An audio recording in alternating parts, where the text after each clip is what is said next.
haala kamiin halluu adda addaa fayyadamnee barreeffama adda addaa barreessuu akka dandeenyu waliin ilaallaa. Subscribe, like, share gochuun haga dhumaatti na waliin tura. Ashama harka fuunee hordoftoota chaanaalii Abdul Ab har'a barreeffama addaa takka akkatti barreessuu dandeessan waliin ilaallaa. Pixel Lab kana fayyadamna. Pixel Lab kana Play Store irraa ni argattu. Pixel Lab kana irra seenna. Pixel Lab irra hogguu seenne jalqaba irratti background nu fidu ni jira. Background kan dhiiftanii kan biraa filachuu ni dandeessu. Tiin jedhee jira. As background adda addaa 3D text jedhee jira. Tiin kan jedhu kana siniif filadhu. Sanaan booda asirra seentanii tuqaa sadan kana tuqtanii image size kan jedhu kana tuqna. Image size kana irra tuqnee custom kana jala ni xiqqeeffannaa image size keenya. Sanaan booda text kana irra tuqna jechuudha. Editing as ni jira. Edit kana irra tuqna. Edit kana irra tuqnee barreeffama feenu sanatti barreeffanna. Abdul Ab siniif jedhu. Erga akkas godhannee booda foontii isaa sirreeffanna.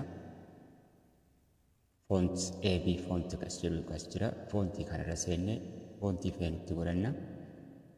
Erga akkas godhannee booda halluu feene finnee itti galchina. Halluu diimaa waaloo sun taane halluu huccuu halluu adda addaa kana itti galfanna jechuudha. Texture ka jedhu kanarra seenna. Texture ka jedhu kunas jira. San tuqnaa hogguu tuqne no texture selected jira. Select gonaas image kanarra tuqne gaalaarii keenya keessa nu geessaa suuraa feene filannee finnee irra gadhiifna jechuudha. Suuraa ayinataa feene. Suuraa takka isiniif filadhu kanumaan adeemu. Kana xixiqqeessuu ni dandeessu akka haga feetanitti walitti gootanii kalarii haga feetan qofarraa fudhachuu dandeessu yoo guddaa ta'e. Kana guuturumarraa fudhadhu. Sanaan booda tiikitti goona. Amma akkasuma ta'ee jira jechuudha. Erga akkasuma ta'ee as butuu achi butuu ni dandeenya. Kana enable goone. Amma 3D text irraa hadhaynu 3D rotate dha kun naannessuu fi asii achi naannessuudha. Akkan haala feenetti naannessuu dandeenya. Feenu kana gochuu haala feene gochuu dandeenya.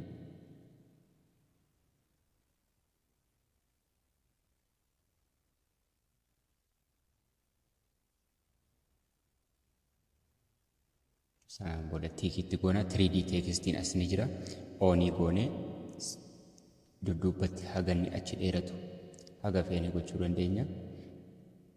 Laayitii isaallee daarkii haa ta'u biraayitii haa ta'u ka feene goona. Sanaan booda shaadoo kana as jira. 3D shaadoo jedhee jira. 3D shaadoo kana oon goona. 3D shaadoon kun waan inni irra taa'uu danda'u hojjechuudhaa fi kalarii feetan filattuu fi shaadoo kan inni ittiin gochuu danda'u kalarii feene filanna.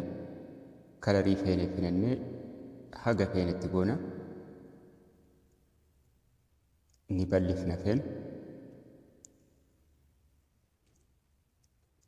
Reflectioniin kun immoo dhumarra ni jira. Reflectionii kanarra seennee oon goona.